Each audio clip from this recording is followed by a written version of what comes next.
Здравствуйте. Итак, программа «Хастаголу Анта» в прямом эфире на государственном телевидении.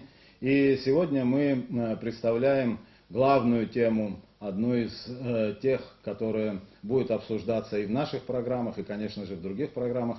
Это тема реформирования.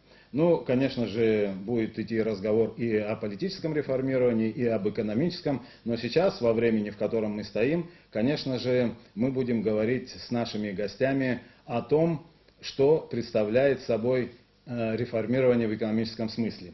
Итак, о ситуации, которая сложилась в экономике сегодня, и о перспективах добиться какого-то позитивного прогресса в краткосрочной перспективе и по возможности, может быть, в долгосрочной перспективе. Мы поговорим сегодня с нашими гостями. В гостях у нас сегодня Беслан Баратели и Олег Барциц.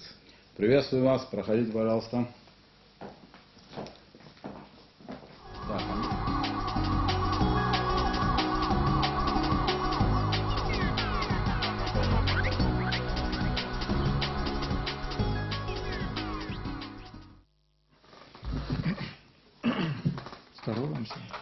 Ну, я все-таки более подробно теперь расскажу о наших гостях. Представлю их. Это Беслан Баратели, экономист, декан экономического факультета Абхазского государственного факультета, университета, то есть кандидат экономических наук. Олег Барциц, руководитель торгового представительства Абхазии в России. Ну, Олег выпускник философского факультета МГУ и дипломатической академии МИДа РФ по специальности международные отношения. Вот и ваши знания как экономиста сегодня нам пригодится, и мы хотим на профессиональном уровне обсудить состояние, во-первых, нашей экономики, и, во-вторых, конечно же, пути выхода из той ситуации, которая сегодня присутствует, если в этом есть необходимость. В общем, мы будем говорить о реформе, касающейся исключительно экономики. И, конечно же, вот первый вопрос, для того, чтобы мы вошли в тему, это вопрос касается того, что собой представляет нынешняя ситуация в экономике. Вот совсем недавно нашу экономику охарактеризовывали как развивающуюся экономику, шел разговор о том, что это экономика переходного периода. Ну вот мне кажется, что за этими определениями, как мне кажется, стояло такое стремление как-то скрыть некоторую несостоятельность экономики. Вот мне так кажется. В конечном итоге, как вы охарактеризуете нынешнее состояние экономики Абхазии? Беслан. Сегодня экономику Абхазии можно характеризовать как экономику с низким уровнем доходов, экономику, которая до сих пор находится в статусе переходной экономики, в поисках модели своего развития. К сожалению, экономика наша находится в зависимости от внешней помощи, в которой наблюдается расслоение общества по материальному признаку, в которой низкая производительность труда, и отсюда все вытекающие проблемы. А вообще состояние экономики, какая она вообще, как характеризуется? Есть какие-то показатели? Это бюджет или размер бюджета, там, я не знаю, там, средний уровень жизни? Там. Значит, о состоянии экономики, об уровне развития говорит показатель валового внутреннего продукта на душу населения. Сегодня он в Абхазии равняется приблизительно $3000 на человека в год. Ну, насколько это цифры, они это цифры, которые взяты из официального сборника Абхазия в цифрах, то есть это официальная статистика. Конечно, с учетом теневой экономики показатели доходов выше, но мы говорим об официальных данных, поэтому по этим всем данным мы являемся страной с низким уровнем доходов. Ну, для сравнения, в Европе, в других странах такой показатель превышает 30, 40, 50 тысяч долларов на человека в год. Ну, я хочу сказать, что, конечно же, экономика, она всегда основывается на цифрах. Тут нужно строго подходить к этому делу. Поэтому мы, конечно, когда готовились к передаче, мы взяли сборник Управления государственной статистики Республики Абхазия, который называется «Абхазия в цифрах 2013». И отсюда сделали некоторые диаграммы, графики, которыми мы потом будем пользоваться в ходе нашей передачи. Но все-таки я бы хотел, чтобы, Олег, вы тоже ответили на этот вопрос. Как вы охарактеризуете нынешнее состояние экономики? Я, в общем, пожалуй, соглашусь в основных тезисах с Бесланом. Безусловно, экономика Республики Абхазия – это экономика переходного периода. Естественно, те болевые точки, которые Беслан обозначил уже, они в той или иной степени присутствуют в экономике нашей страны. Вместе с тем, я считаю, что существует серьезный потенциал для того, чтобы изменить уже в краткосрочной перспективе ситуацию в более оптимистичную сторону. Вот вкратце пока так. Вы знаете, что было бы, конечно, очень интересно все-таки услышать от вас, вот как вы считаете, что изменилось за последние 3 года, и вот как Инал говорил, каков главный вообще показатель качества жизни, уровня жизни у нас в Абхазии? Тут сразу несколько вопросов Валера, поэтому начнем, наверное, с того, что разделим. Да. Первое, что изменилось за последние 3 года. В эти годы мы наблюдали масштабную финансовую помощь из Российской Федерации, которая шла на восстановление нашей инфраструктуры. Это колоссальные деньги для нашей экономики, сопоставимые там, с планом Маршалла в Европе после войны и так далее. То есть по душевым показателям это очень большие деньги. Благодаря этому восстановлены многие объекты социальной инфраструктуры. В то же время мы видим, что экономика не отреагировала на эту помощь. Если обратиться к официальным данным, то, казалось бы, инвестирование в Абхазию достаточно больших сумм денег, это более $500 миллиарда, как-то должно было привести к ускорению темпов экономического роста и повышению качества жизни людей. Но этого не наблюдалось. Если, может быть, представим, можно будет, да, прокомментировать. Ну да, эти это данные, вот как раз показатель, который является определяющим. То мы видим, значит, эти данные даны за 4 года, с 2010 по 2013 годы. Вот зеленым столбиком указываются темпы роста экономики. Синим столбиком объемы. Это вот с тех пор, как у нас стали определять ВВП, да? Да, это первый показатель, мы относительно недавно стали показывать.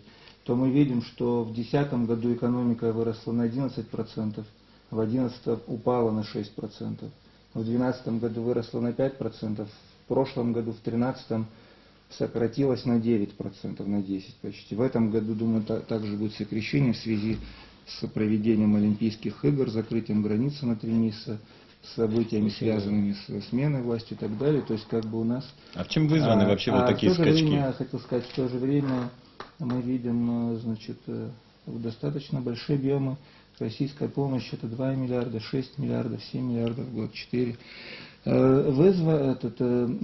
Такая ситуация вызвана тем, что акценты в освоении помощи были сделаны не столько на повышение темпов роста, сколько на развитие социальной инфраструктуры, строительства нужных, полезных, а также и ненужных объектов. Ну, например, стадионы, там, бассейны, дома культуры, которые, в принципе, никакого импульса для развития экономики не дают, кроме того, что садятся... Ну, с другой стороны, вот здесь как бы все-таки какие-то побочные, ну, такое оживление должно было быть, хотя бы, допустим, в туристической сфере, да, допустим, строят там дороги, то есть по этой дороге туристы едут, то есть когда плохая дорога, там как бы туристы не приезжают. Но вот эти, почему косвенные эти показатели, они как-то как бы остались на прежнем уровне, то есть они как-то но не косвенные показатели у нас будут отражены в следующем графике, в третьем, который мы тоже подготовили по вашей просьбе. Значит, это показатели прибыли. Можно будет продемонстрировать третий график, где указывается Прибыль. Прибыль. Вот, на третьем графике. Да, то есть мы видим, что вот то, что вы говорите, Инал, о том, что Конечно, есть и эффект, это как брызги от дождя, да, в Россию попадает финансовая помощь, да, она идет на строительство социальных объектов, но в виде зарплат, доходов, прибылей фирм, которые занимаются этими вещами, эта сумма денег растворяется в экономике. И мы видим, что в 2010 году прибыль в экономике валовая составляла 1,5 миллиарда рублей, в 2012 году 1,9, почти 2 миллиарда рублей, то есть наблюдался рост. А в связи с окончанием программы финансирования этих проектов, то прибыль упала в 4 раза до 500 миллионов. То есть за вот этот год резкое сокращение прибыли, то есть как бы вот такой мультипликативный эффект, он отразился. То же самое касается и банковского сектора экономики. В банковском секторе у нас в 2010 году прибыль 85 миллионов рублей, в 2011 выросла почти в 3 раза, 224. В 2012 году сокращение в 4,5 раза стало 49 миллионов, а в 2013 году это вообще-то здесь минус 43, убыток 43 миллиона рублей в банковском секторе. То есть, конечно, вот показатели очень сильно коррелируют с масштабами российской помощи, которая идет в экономику. То есть экономика, значит, находится в зависимости от того, оказывает нам финансовую помощь или не оказывает. То есть еще раз подтверждает вот несостоятельность экономики. То есть она не самодостаточна. Олег, скажите, пожалуйста, а вы согласны вообще вот с этим определением Беслана о том, что наша экономика оказалась, несмотря на все эти вливания, несостоятельной? Ну, я не утверждал бы этого однозначно. Я согласен с Бесланом в той части, что, безусловно, значительная зависимость от внешних финансовых вливаний. В то же время, почему не произошел рост? Почему не завелся вот этот двигатель, движок, который планировалось завести? Да потому что, во-первых, большая часть этих финансовых вливаний, она направлена на социальную реабилитацию социальной сферы, на, назовем это словом, модернизация инфраструктуры, хотя это просто спасение инфраструктуры, остатков инфраструктуры, которая наличествует в Абхазии. Без этого невозможно, в принципе, движение дальше. Естественно, были отмечены те факторы, которые оказали негативное воздействие на экономику, на показатели, которые приводил здесь Беслан. Естественно, это и тот мораторий на передвижение товаров, людей, грузов через границу в связи с Олимпийскими играми. Естественно, очевидно, какой-то эффект окажет сейчас, окажут те события, которые предвидятся в связи с предстоящими выборами. Да, и мультипликативный эффект, который, безусловно, окажут все эти факторы в совокупности с теми, о чем я говорил в первой части, которые окажут на целом показатели нашей экономической. Я вот хотел бы поставить, Валера, вот вопрос так. Вот у нас очень много говорят, допустим, критики власти, той, которая, допустим, ушла или уходит, очень много говорили о том, что вот эта помощь, она как-то в реальный сектор экономики не идет, все в инфраструктуру, там стадионы, больницы, дороги и так далее, и тому подобное, дома культуры.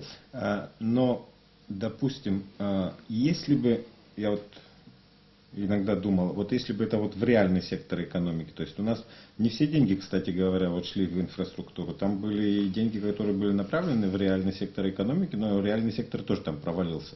Вообще в чем причина вот такого дисбаланса? Что нужно? То есть даже если при нынешней системе управления перекинуть эти деньги в реальный сектор, то мне кажется, как бы вода тоже в песок как-то уйдет. Или это мое заблуждение, я не знаю, вот как бы... Я думаю, это предположение. Да. Это, прежде всего, предположение, что бы произошло, если бы. В то же время, мое убеждение, нельзя поставить телегу впереди лошади. Кроме того, существовала некая предыстория того, как эти финансовые потоки хлынули в Абхазию.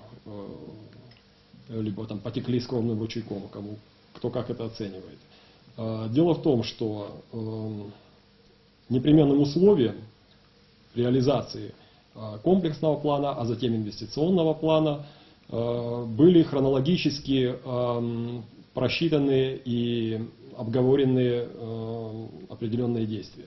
То есть первоначально это вложение в социальную сферу, в реабилитацию социальной сферы и в инфраструктуру. Ну, Инал совершенно справедливо заметил, что, безусловно, не вся финансовая помощь идет по этим направлениям. Конечно, были вложения и в реальный сектор. Вкладывали в хлебзаводы и так далее. Хлебзаводы. Я сейчас не хочу говорить об эффективности этого. Мы поговорим попозже, наверное, о направлениях так сказать, развития, которые могут обеспечить некий прорыв. Да? Были вложения и в сельское хозяйство, то есть начало датироваться сельское хозяйство. Но тут сложно ожидать, я не знаю, согласитесь вы со мной или нет, сложно ожидать моментального эффекта. Что было бы, если вы сначала начали вкладывать в реальный сектор? Об этом остается только гадать. В условиях неразвитой инфраструктуры, в условиях деградации, коррупции и деградации социальной сферы, я слабо себе представляю такой вариант развития событий. Кто бы решился бы это делать?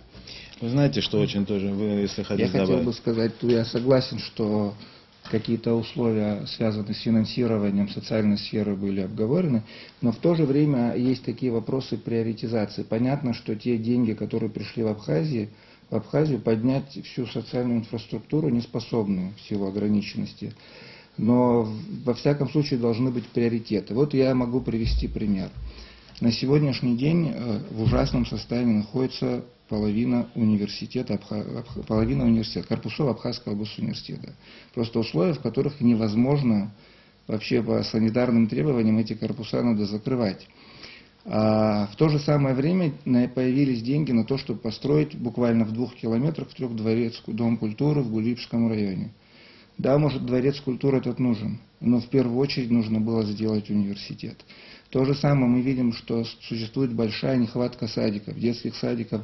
Попасть в них невозможно, денег не хватает на строительство, но появляются деньги на строительство бассейнов, Творчель и так далее.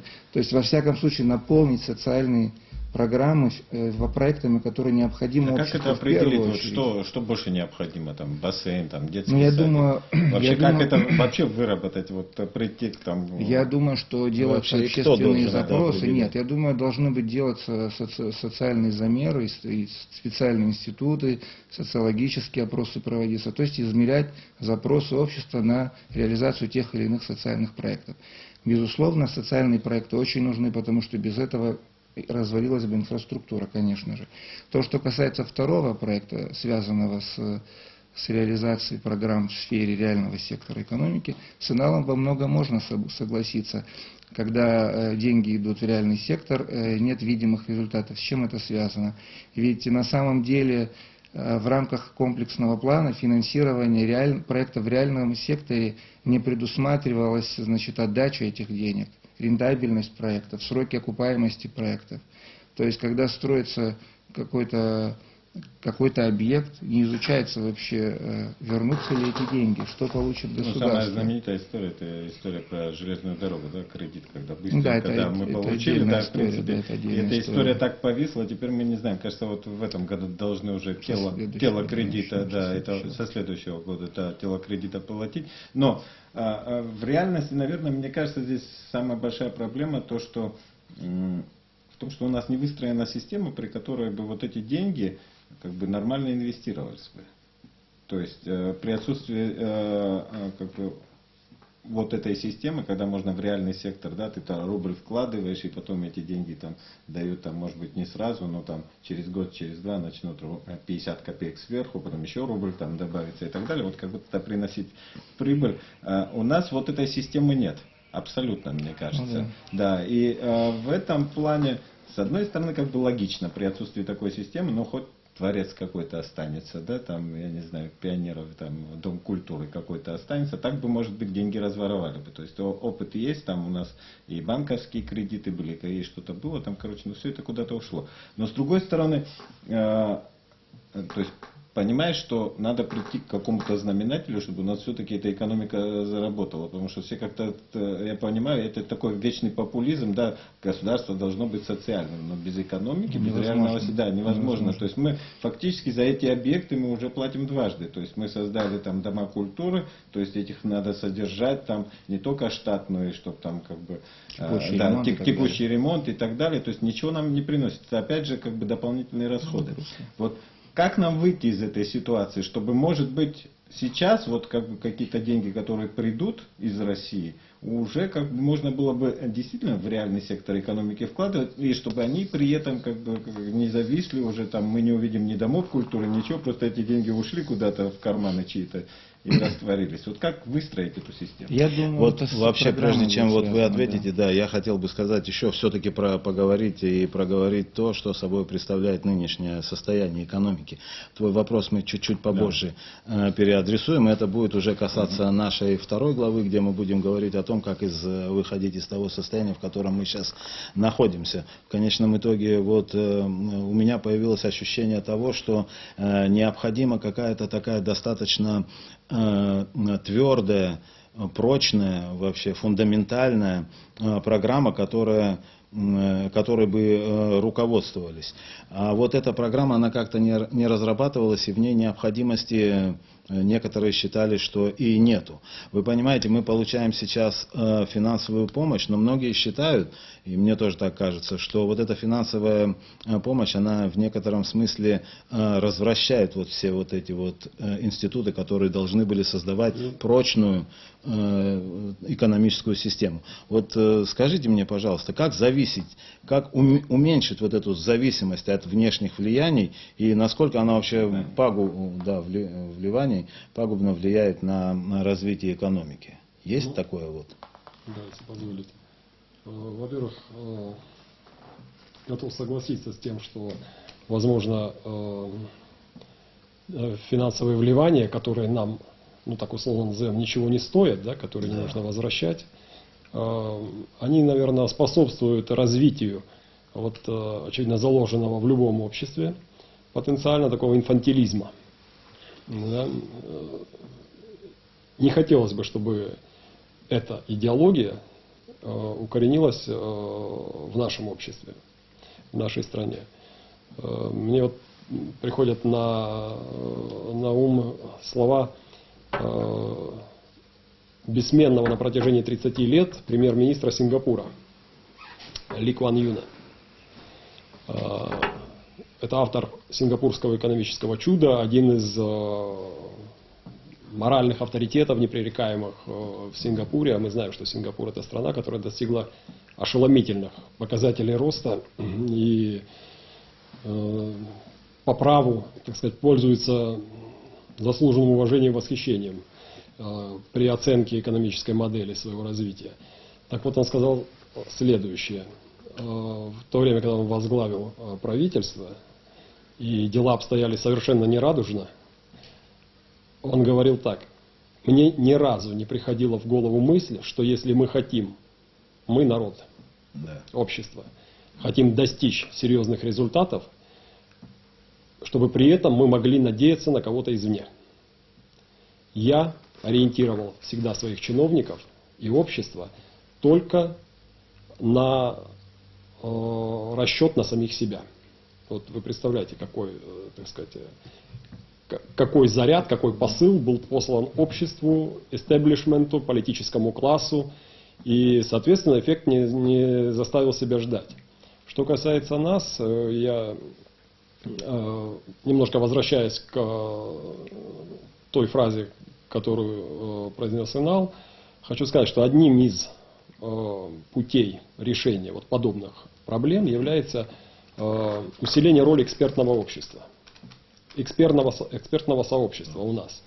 Мне кажется, что вот экспертное комьюнити в нашей стране, оно, во-первых, оно как-то разобрано по каким-то корпоративным квартирам, и, во-вторых, оно, так сказать, не заняло своего достойного места в диалоге с чиновничеством и, собственно, в широком смысле с обществом. Я за то, чтобы возникало как можно больше, ну, в условиях небольшой страны, каковой является Абхазия, чтобы рождалось как можно больше экспертных площадок, чтобы как можно больше звучало мнений различных. И путем вот такой дискуссии в экспертном комьюнити, в тесном диалоге с чиновничеством, с представителями гражданского общества, вообще с неравнодушными людьми, которые берут на себя, так сказать, труд поучаствовать в этой общественной дискуссии, чтобы вот в процессе вот этой дискуссии выкристаллизовывалось рациональное зерно, и оно бы со всех сторон было обсуждено, осмотрено, и в итоге уже легло в какие-то документы, которыми мы будем в том числе руководствоваться и в диалоге с нашими российскими партнерами. Вот так. Хорошо, Беслан, если можно, коротко все-таки, так как вы считаете, как можно уменьшить зависимость от внешних влияний и вообще, насколько это так нехорошо уже? Дело в том, что, конечно, было бы глупо говорить, мы не хотим никакой помощи, мы будем развиваться сами. В то же время здесь речь идет о том, каковы масштабы этой помощи. Вот опыт развивающихся стран показывает, что в тех странах, где внешняя помощь превышает 25% ВВП, 20-25% ВВП, она оказывает уже негативное влияние на процесс развития, поскольку возникает то, о чем говорил Олег, иждивенчество и так далее. У нас та же проблема возникала. Были годы, когда у нас возникало отставание в Абхазии по освоению российской помощи. Все силы, все умы, вся энергия нашего правительства была направлена на то, чтобы, значит, уложиться в сроки с освоением денег. А когда значит, страна не может вовремя освоить бесплатно просто так предоставленную помощь, где время думать над тем, как зарабатывать деньги, как создавать рабочие места. То есть смещены акценты. Конечно же, помощь нужна, но она должна быть не главным источником роста. Ее надо как-то сфокусировать в другую сторону, как вспомогательный элемент. А все-таки в центре должна быть национальная собственная программа развития, которая бы выводила экономику на траекторию роста в долгосрочной перспективе. Вы знаете, еще очень такой важный вопрос, это все-таки вот касающийся последних событий, которые произошли в Абхазии. Вот тоже очень любопытно, насколько вот такая экономическая ситуация, о которой мы сейчас говорим, она повлияла вот на то, что у нас произошло 27 числа и в последующие дни. Ну, я думаю, что любые политические процессы, особенно, так сказать, бурные такие, они, безусловно, влияют на экономику любой страны. Тем более, что Абхазия – это территория такого малого экономического пространства. Да, это территория малой экономики, компактной. Поэтому, безусловно, какое-то влияние эти процессы оказывают. Я думаю, что оценить их, насколько они повлияли, насколько негативно, либо еще как-то они повлияли на экономическую ситуацию в республике, мы сможем несколько позднее. Я так понял, вопрос был в другом немножко, нет? Но я все-таки как бы... Экономика да, но у нас, мне кажется, экономика, в принципе, на таком уровне развития находится, что в реальности вот как бы вот это серьезный политический кризис, и он в любой другой стране с более выстроенной экономикой, он был бы действительно колоссальной проблемой для экономики, вот те процессы, которые происходят. Но у нас, к счастью или к сожалению, я не знаю, как бы это не очень сильно в реальности бьет. Да, туристический сезон, там где-то что-то бьет. Но у нас как бы биржевой индекс не упал и не поднялся, потому что у нас этих бирж нет. Да? То есть курс местной валюты никак не отразился на курсе местной валюты, потому что у нас как бы рубль. Как бы. У нас очень много чего, как бы большого производства нет. То есть у нас как бы есть одна надежда на курортный сезон, но это вот как бы в краткосрочном там где-то что-то повлияло, новости смотрят все там и сказали, ну ладно, на Абхазию в эту неделю не покупаем. Там неделя проходит, и уже Абхазия как бы не в тренде новостном, и как бы люди начинают покупать путевки. В реальности вот такого кризиса, мне кажется, серьезного как бы падения чего-то нет, потому что у нас, в принципе, падать и некуда. Нет, это о последствиях ты говоришь, но я все-таки хотел бы вот вопрос этот, да, чтобы вы ответили. Нельзя не заметить, что за последние годы, особенно после признания и после начала масштабной российской помощи стали наблюдаться сначала невидимые, а потом видимые, достаточно сильно наблюдаемые процессы расслоения общества по материальному признаку. Вот Олег правильно сказал, мы маленькое общество, мы здесь живем, мы все друг друга знаем, кто как зарабатывает, кто сколько зарабатывает, где он взял деньги и так далее. И тогда, и куда он их девает, и в чем хранит, да? Поэтому мы видим, что у нас 50 тысяч пенсионеров в Абхазии, которые уже много-много лет, уже может быть и 5 или 7 лет, получают 500 рублей пенсию. Когда цены растут, и за эти годы она по сути превратилась в 200 рублей сегодняшнюю. То есть на эти деньги ничего не купишь, при том, что цены растут и так далее. Мы видим, что у нас есть огромное количество бюджетников, которые с 2011 года, уже 4-й год, не получают повышенную зарплату. То есть зарплата не растет, а цены все поднимаются. А это огромное количество людей, 50 тысяч пенсионеров, 20 тысяч бюджетников. И при этом мы видим, что есть элиты, финансовые элиты, там, бизнес-элиты, там, политические элиты, другие элиты, которые, работая точно так же в бюджетных структурах, которые в принципе не имеют права заниматься бизнесом, но при этом зарабатывают очень много. И вот нарастание вот этого разрыва, оно приводит к высокому степени социального напряжения в обществе. То есть проблема в том, что этот разрыв только нарастает. И экономическая политика государства не направлена на сглаживание этого разрыва. Вот что происходит. А социальный разрыв общества – это основа нестабильности. Почему во всех европейских странах особое внимание уделяется развитию среднего класса? Потому что средний класс – это основа стабильности. Если у нас тенденции в социальной диверсификации общества будут продолжаться, и разрыв между богатыми и бедными людьми будет нарастать, это приведет к серьезным проблемам не только для экономики, но и для нашего государства. Наши люди встанут и скажут: мы не хотим уже наше государство, оно не способно нас обеспечивать социально, и, соответственно, мы готовы, значит, войти в другие союзы, в другие страны, субъекты и так далее. И это серьезная проблема нашего государства, нашей государственности. Поэтому перед будущим президентом, который у нас будет, стоит очень серьезная задача, связанная с тем, чтобы реформировать экономику, с тем, чтобы как-то поднять уровень низов, с тем, чтобы как-то поднять уровень пенсии, заработной платы, увеличить занятость и так далее. Иначе, в противном случае, вот эта политическая нестабильность, которую мы сегодня наблюдаем, раскол в обществе, будет основываться на вот этой проблеме. И нас периодически будут потрясать те события, с которыми мы вот как выправлять ситуацию? Я не знакомился с этими данными 2013 года, но 2012 год я так примерно помню, там на одного работающего в реальном секторе экономики приходится там 7 бюджетников, 2 управленца, еще там... Ну, приблизительно, да. И вместе с пенсионерами, вместе с детьми, которые тоже там как бы тоже обходятся, как бы за них с социальным бременем тоже ложатся, где-то 15 человек на одного работающего в реальном секторе экономики. Вот как, допустим, вот эти пропорции, по крайней мере, людей, которые там в реальном секторе экономики работают, и количество бюджетников, допустим, как-то уменьшить? Но это речь идет о реформе устройства, реформе экономической системы. Мы об этом будем отдельно говорить? Да, мы отдельно по этому, конечно, поговорим. Но я, знаете, все-таки хотел подвести итог вот этому вопросу, как зависимость от внешних вливаний все-таки уменьшить.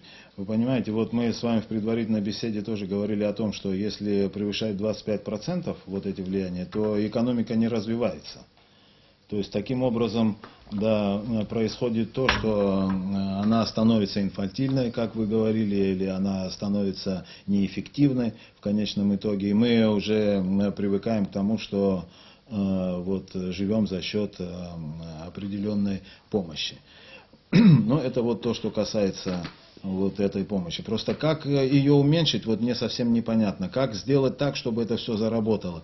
Направить эти деньги, мы во многих речах наших чиновников слышали, что их нельзя куда-то перенаправлять и пускать на какое-то экономическое развитие, они направлены только на социальную сферу. Вот как вы думаете все-таки, что нужно предпринять вот в первую очередь для того, чтобы действительно эта помощь сыграла важную роль в становлении нашей экономики, самостоятельности? Я думаю, в первую очередь надо подготовиться к приему помощи. Мы должны понимать, для чего нам нужны эти деньги. То же самое, если вы сейчас ребенку маленькому дадите 100 тысяч рублей, скажи, иди в детский мир, играйся с ними, он не сможет управлять деньгами. Та же самая проблема и у нас. Если в нашей стране не прописана программа развития страны, непонятно, какие отрасли развиваются, какие объемы инвестиций нужны в те или иные проекты, сколько это даст рабочих мест, как отразится на росте производительности, то в этом случае, какая помощь не приходила, мы будем сталкиваться с той же проблемой, с которой сталкиваемся. Поэтому прежде чем говорить о масштабах помощи, будет ли она, значит, положительно влиять на развитие или отрицательно, нужно изначально подготовить программу развития, которая бы предполагала те или иные объемы, значит, помощи, если они пойдут, да, и в программе был бы рассчитан эффект этой помощи для экономики. Только в этом случае мы можем говорить, эта помощь будет, значит, положительно влиять на экономику или... То есть остается только гадать. Ну, на самом деле, как уменьшить степень зависимости от внешних вливаний, то, о чем вы спросили. Вот если просто ответить одним словом, развивать собственный реальный сектор экономики. Альтернативы этому нет. Каким путем это сделать, по какой, так сказать, дорожке пойти, вот это как раз-таки совершенно справедливо заметил Беслан. Это вопрос, который стоит обсуждать. Это вопрос, причем который стоит обсуждать достаточно так оперативно. Достаточно оперативно, это точное замечание, потому что сейчас, вы знаете, вот в тех обстоятельствах, в которых мы существуем, так сказать, во времени, в котором стоим, уже сложилось такое представление, что все должно произойти очень быстро, и рост благосостояния, и вообще как-то наше положение, и расслоение тоже должно куда-то улетучиться. Все ждут очень быстрых каких-то конкретных мер. И поэтому все хотят, знаете, в конечном итоге вот наши телезрители, они смотрят нашу программу, и они хотят знать, как все то, что предлагается в новых программах или будет предлагаться в новых программах, повлияет на рост их благосостояния. Вот тут я, знаете, хотел бы сказать о том, что, ну, может быть, даже конкретизировать, я не знаю, это будет правильно или нет, может быть, о том, что происходило с кредитами, которые нам предстоит возвращать, и вообще с банковской системой, которая, на мой взгляд, вообще сейчас... Она мертвая почти. Да, она мертвая. То есть, когда говорят о том, что банковская система — это кровеносные сосуды государства, получается, что в этом смысле мы совершенно обескровлены. Я хотел бы, Я хотел бы, так сказать, предостеречь от публикования некролога по поводу банковской системы Абхазии, но при этом сделаю такое замечание. Значит, банковские учреждения и, собственно, в целом банковская система Абхазии, она функционирует лишь как кассово-расчетные центры. Кредитный. Если, Не кредитный. как раз таки нет, если бизнесмен средней руки, владелец небольшого предприятия, не может обратиться в банковское учреждение, представить свой бизнес-план, пройти кредитный комитет, Да. и получить искомое, то есть получить кредит на развитие своего бизнеса, на совершенствование, на торгово-закупочные операции и так далее, подкрепленные этим бизнес-планом, то о какой, так сказать, банковской деятельности, о каком кредитовании может идти речь, и как развивать тогда малый и средний бизнес. Вы знаете, я, конечно, когда сказал про то, что занимаются кредитами, все-таки мы, когда смотрим на банки, в первую очередь, я имею в виду обыкновенные граждане, мы всегда думаем о том, можно ли там занять денег, ну, грубо говоря. Дело заключается в том, что... Каким путем, под Да. что? Каким путем, под что? Под какие условия? Вы знаете же, под какие сейчас обоснования? да, банковская система опирается на мнение о том, что очень сложно выдавать кредиты, потому что существует проблема их невозврата. Дело заключается в следующем. Я вот был недавно в Краснодаре, там на каждом углу, на каждом квартале почему-то, я не знаю, аптека и вот банковский филиал какой-то, который выдает кредиты. Там написано за 15 минут, за 10, да, бытовые кредиты. Мы же думаем тоже как бы вот только о себе, о таких вот простых наших вещах, как взять небольшой кредит для того, чтобы начать свой бизнес, да, или как-то дальше улучшить свое благосостояние. Вот один из путей, это кредитование. То есть реанимирование банковской сферы. И, кстати, вот возвращаясь к вашей сентенции по поводу... Реанимирование это что значит? Ну, это как раз то и значит, чтобы банки функционировали как банки, вдохнуть в них жизнь. Каким образом это сделать в условиях нашего архаичного законодательства, которое регулирует банковскую деятельность? Вот это второй вопрос. То есть здесь, наверное, нужны подвижки как раз-таки в области законодательной базы.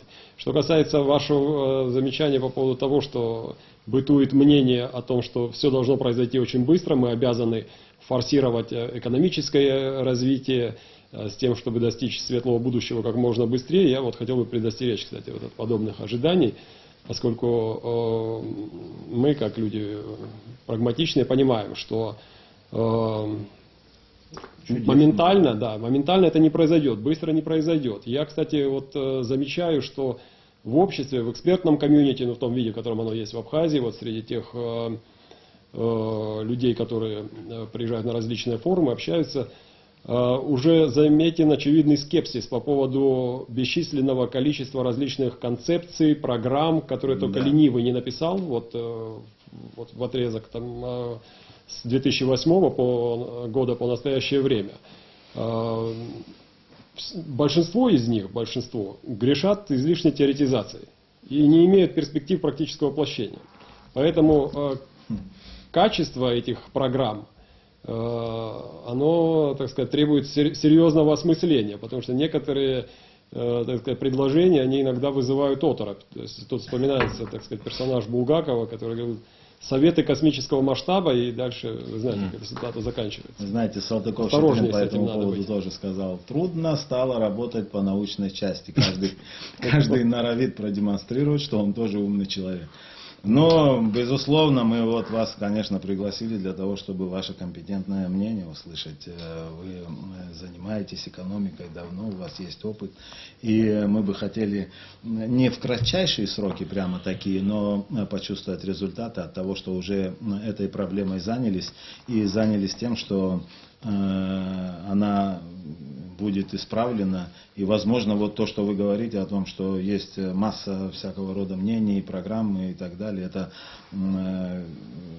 вот это состояние всей этой массовости может быть из каждой программы или какого-то мнения.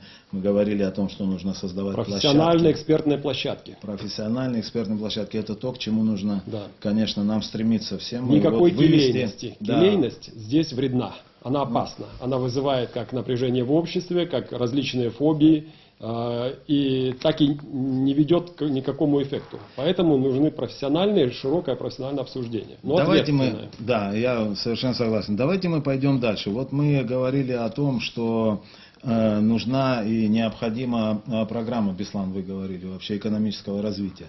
Но мы также знаем, что были и такие мнения существовали, что эта программа не особенно нам пригодится. Вот скажите мне, пожалуйста, сейчас есть такая потребность вот в создании экономической программы, привлечения всего экспертного сообщества и какая-то ее уже ясность в обществе для того, чтобы и люди сами понимали, куда нужно двигаться и что от них требуется, не только вот от экспертов, но и от людей?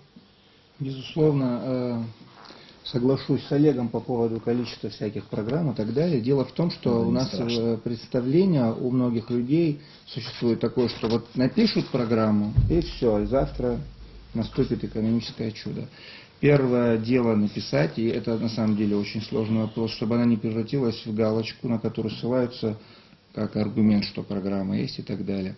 Это должен быть серьезный документ, в котором все до копейки прописано, проработано, значит, в котором расписаны источники доходов, спрогнозированы темп роста и так далее. Сегодня в наше время говорить о долгосрочных программах такого рода невозможно. Мы живем в быстро меняющемся мире, где буквально через год-два ситуация в мире может так резко измениться, что программу придется переписывать. То есть какие-то среднесрочные, долгосрочные направления должны быть обозначены, как, куда мы идем, да, в какую сторону смотрит наша экономика. Да. И там год, два, три такие краткосрочные, среднесрочные программы, которые, значит, расписывают и реализовывают механизмы продвижения на пути к тем ориентирам, которые мы перед собой поставили. Это колоссальный труд, для этого не нужно собирать просто людей, которые могут что-то написать. Да?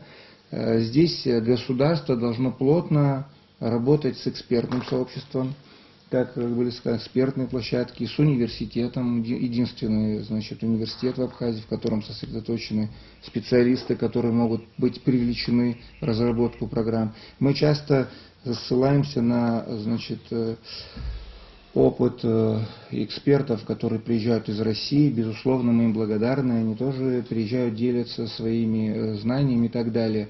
Но все-таки в разработку программы должны быть вовлечены местные специалисты, безусловно, которых, слава богу, немало, которые есть, но которых надо вовлекать, которых надо использовать для разработки программы, а также тех, кто потом будет это реализовывать. Бизнес как-нибудь и бизнес в этой тоже, модели. Естественно. Тех, кто будет реализовывать, имеется в виду тех, для кого это все пишется, и для которых программа будет ориентирована.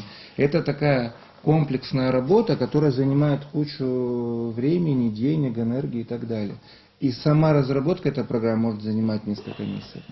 Но, естественно, о быстрых результатах речь не идет. Ну, с другой стороны, мы говорим о экономике, о каких-то продвижках, там, положительные, которые там могли бы сказаться вот, положительно на самой ситуации.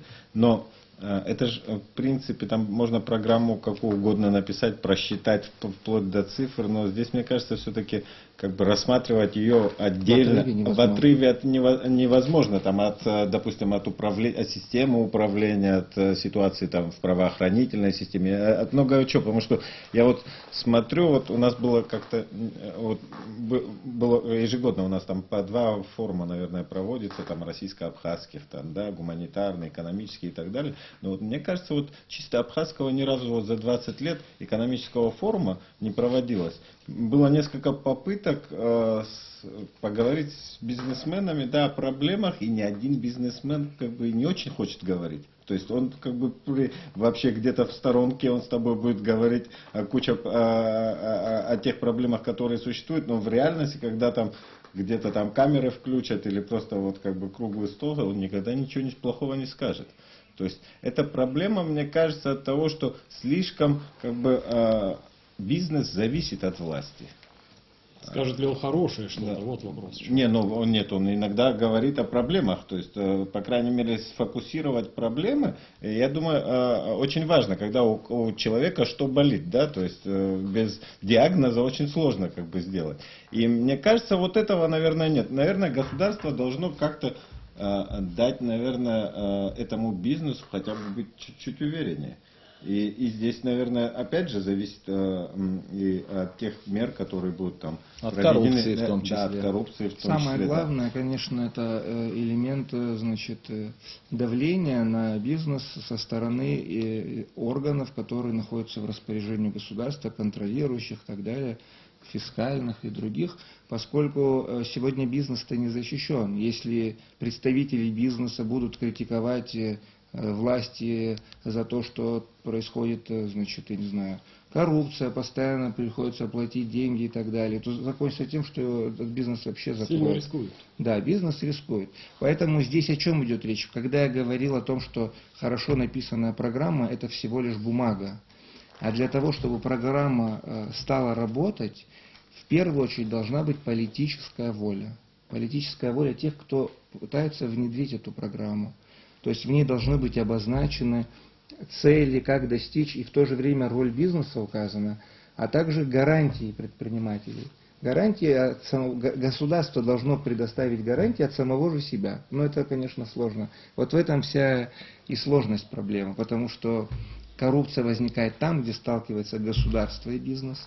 И в то же время бизнес ищет защиты у государства. Вот. Совершенно верно. Одним словом, правила игры понятные, равные для всех, Да. и политическая воля для того, чтобы эти правила выполнялись всеми без Воля исключения должна быть. участниками этого процесса. Ну, вы знаете, вообще-то, конечно, сейчас время приближается, когда начнется такая действительно активная фаза предвыборной гонки. И мы говорим сейчас о программе экономического развития. Но я так понимаю, что, наверное, отсутствие программы экономического развития, она как-то негативно вообще сложилась вот, по кубику и привела вот к той системе, которая сегодня существует.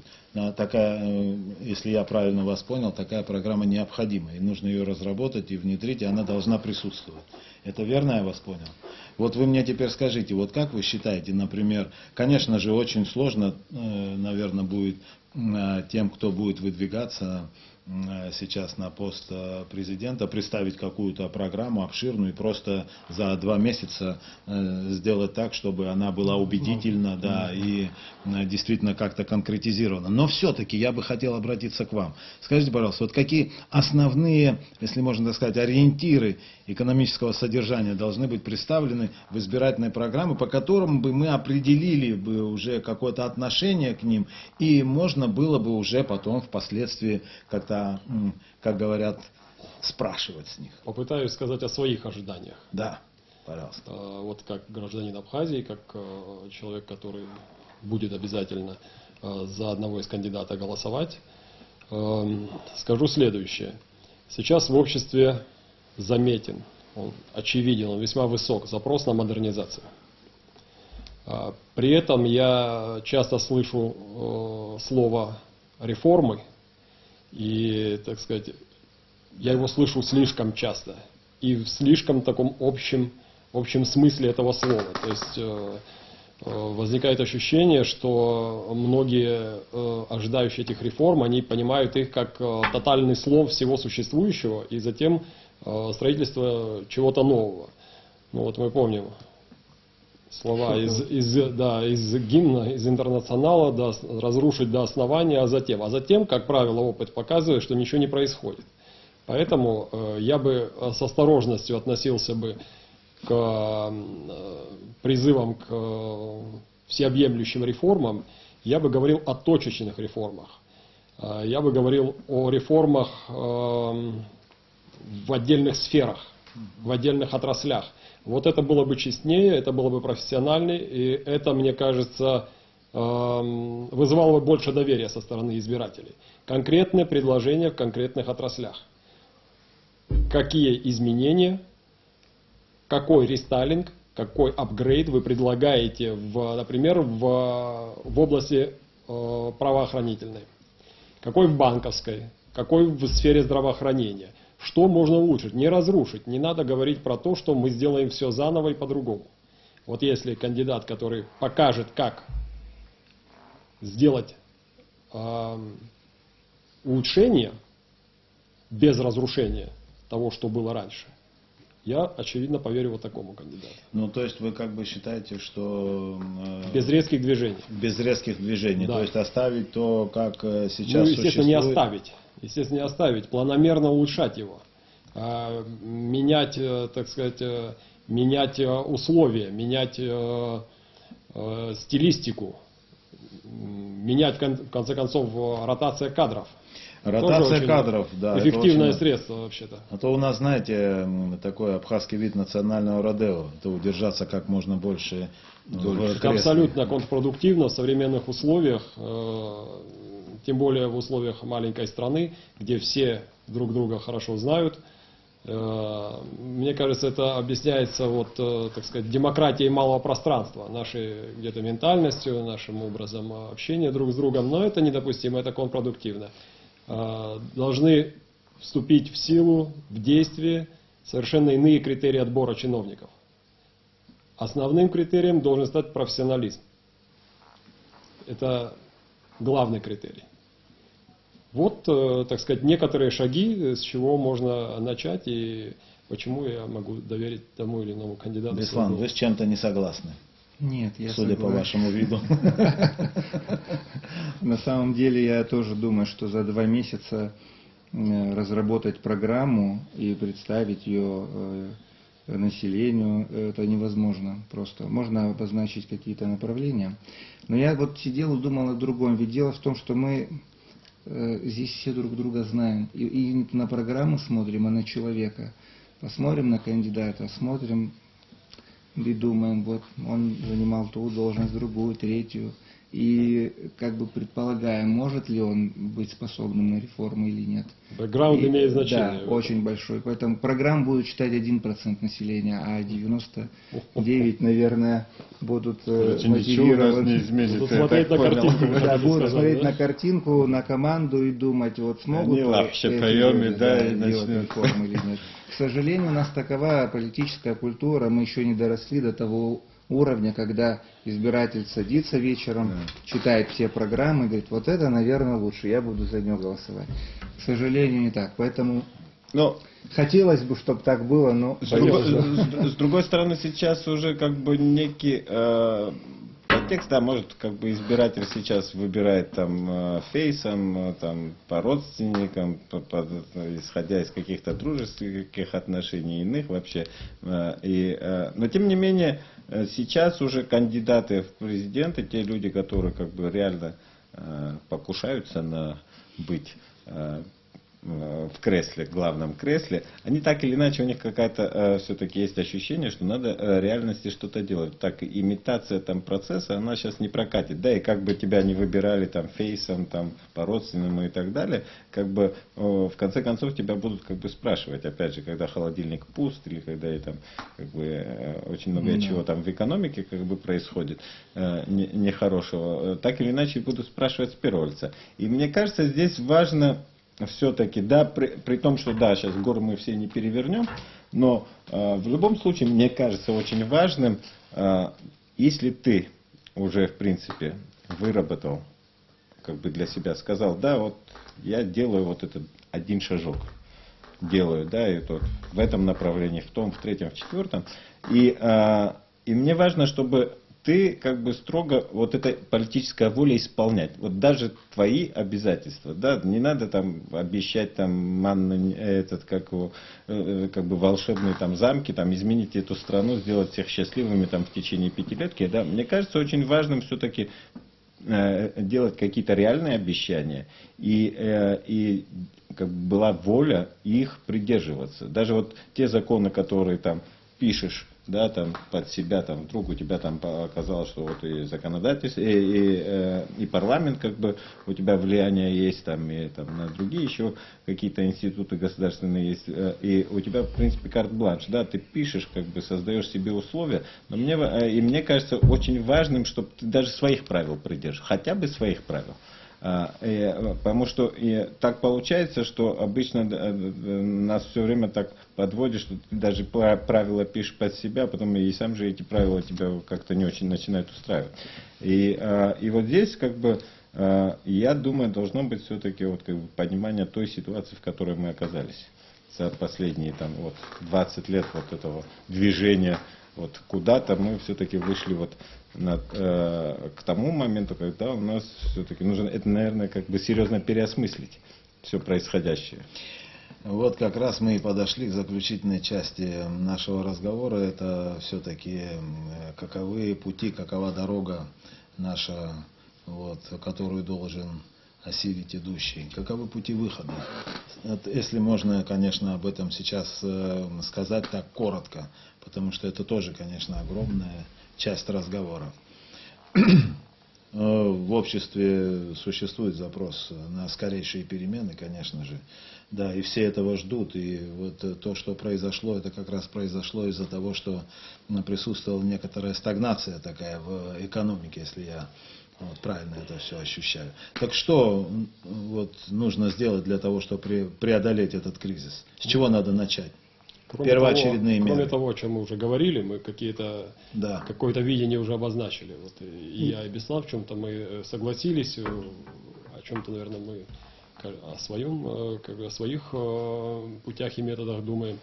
Я вижу так, как человек практикующий, я думаю, что помимо того набора мер, о котором мы говорили, необходимо определить наиболее приоритетные отрасли развития экономики Абхазии, отрасли нашего хозяйства. Планомерно работать в направлении развития этих отраслей. Абхазия обладает серьезным потенциалом экономическим. К сожалению, очень мало делает для улучшения своего имиджа, для продвижения, для того, чтобы стать узнаваемой и стать реально привлекательной. Вот в этом, я считаю, мы значительно отстаем. То есть нет этого промоушена, нет стремления к тому, чтобы стать узнаваемым. Ну, достаточно сказать, допустим, о том, что мы крайне скудно присутствуем на различных международных форумах. Мы с неохотой едем на какие-то российские крупные площадки, где стоит принять участие и в экспертном обсуждении, и выступать с докладами, и так далее. Существует целый набор инструментария. Я думаю, что нам необходимо активизировать работу в этом направлении. Поверьте, что есть спрос на Абхазию, есть интерес к Абхазии. Во многих странах мира мне задавали вопрос, не только в России. В России о нас, можно сказать, знают. И то это так, закавычено. Есть масса способов поднять интерес к Абхазии. Вот мы с различными поездками побывали и в европейских странах, и в российских регионах, в том числе крупных. Это рынки. Это рынки. Вот мы говорили о создании производств, будут они там компактными, высокотехнологичными, либо они будут более масштабными и так далее. Если есть рынок сбыта, твое предприятие живет и развивается. Я считаю, что в этом направлении мы должны двигаться. Позиционировать себя смело, без оглядки, и в то же время создавать условия для того, чтобы, когда эти рынки узнают о нас, когда они станут для нас знакомыми, когда мы сможем начинать их осваивать, чтобы у нас были современные предприятия, они бы исповедовали современные методы хозяйствования, они бы базировались на их производство, было бы современным, высокотехнологичным, методы хозяйствования были современными, прозрачными. Вот одно из направлений. Скажите, пожалуйста, Беслан, все-таки, как вы считаете, вот новая власть, что она должна сделать для того, чтобы реформы продвигались и как можно быстрее, конечно? Значит, вот Первое. пока Олег рассказывал, мне пришла в голову мысль, я вспомнил, вот мы как Коротко, раз мы уже в Абхазии, с представителями руководства Абхазии ездили в Сингапур изучать опыт из сингапурского чуда, и нам рассказывали о тех реформах, которые там делались.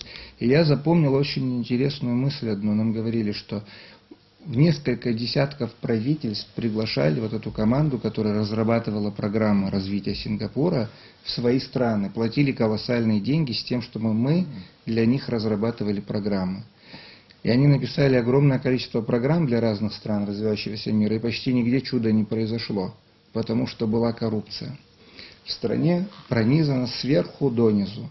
И до тех пор, пока власть новая не сможет, хотя это невозможно сделать сразу, уменьшить, вести работу в этом направлении, программы мало что дадут, и мы будем иметь такой же инерционный рост, к сожалению, как мы имеем. Поэтому задача номер один новой власти – это обуздывать коррупцию, уменьшать ее масштабы, делать процессы более прозрачными, ответственность усиливать, наказывать тех, кто... Еще короче я скажу, не воровать. Да, не воровать. Инал, как ты подведешь итог вообще, вот как журналист нашей передачи, коротко так сказать, одним или двумя предложениями, коротко. Мне кажется, везде, в любой ситуации нужен фон. Фон всегда влияет на любое. Да? Утром ты выходишь, солнце светит, и у тебя хорошее настроение, и так далее. У тебя в этот день очень много чего получится. Я думаю, вот этот фон, вот что бы ты там ни придумал в реальности, да, вот без этого фона никуда. Пока вот как бы у нас не будет даже вот эти статистические данные, они вещь относительная. Здесь как бы понимаешь, что это не есть вся абхазская экономика, то есть реальная экономика, да, очень много чего в тени находится. Конечно. Да, и пока мы как бы не выведем вот не создадим действительно реальную ситуацию, прозрачную экономику, более-менее понятную, правила игры, не сделаем, там сейчас невозможно побороть полностью коррупцию, но вот не начнем, по крайней мере, как бы элементарно с ней бороться, хотя бы вот действительно так, хотя бы ее немного прикладывать. Да, у нас вряд ли, наверное, какие-то преобразования получатся. Вот этот фон действительно очень важен. Я вообще тоже от себя добавлю, мне кажется, что в той нашей системе, которая существовала, в большей части экономика была политизирована, и занимались ей не совсем профессионалы, вот то, о чем вы говорили, не было такого экспертного сообщества, и сейчас, конечно же, в этом потребность, она вот существует. Мне кажется, что отдельно должна быть и политическая реформа, которая поставит все на свои места, и отдельно должна быть экономическая реформа, где не будет такого, знаете, какого-то влияния и контролирования в плохом смысле слова. Мне кажется, что вот нужно привлекать больше профессионалов и в конечном итоге делать действительно шаги вперед по развитию нашей экономики. Я вот, например, считаю, что главная, конечно, наша проблема сейчас и важная самая проблема — это все-таки люди. Это люди, это вот те профессионалы, это то, о чем вы все говорили. Заканчиваем. Можно, да? Самое главное для нового президента преодолеть раскол, который есть в обществе. И если этот раскол не будет преодолен, никакого экономического прогресса не будет. Так и будем профессионалы, которых и так мало в Абхазии, сидеть в разных кучках, в разных политических группах, и никакого просвета не будет. Отвечу несколькими тезисами. Это созидательная энергия народа, общества, политическая воля руководства, и, безусловно, общегражданский консенсус. Это те киты, на которых будет базироваться наше движение вперед. Огромное спасибо нашим телезрителям. Я напомню, что сегодня у нас в гостях были Беслан Баратели, экономист, декан экономического факультета нашего государственного университета, кандидат экономических наук, и Олег Барциц, руководитель торгового представительства Абхазии в России. Огромное вам спасибо за беседу. Конечно же, эта тема требует большего времени для обсуждения. И в частности, у нас было очень много вопросов с Иналом, мы подготовили, и вот таких очень точечных. Не все удалось сегодня нам сказать. Время ограничено. Впереди чемпионат мира, футбол. Поэтому с телезрителями прощаемся. Всего доброго. До свидания. Будьте здоровы. Успехов вам!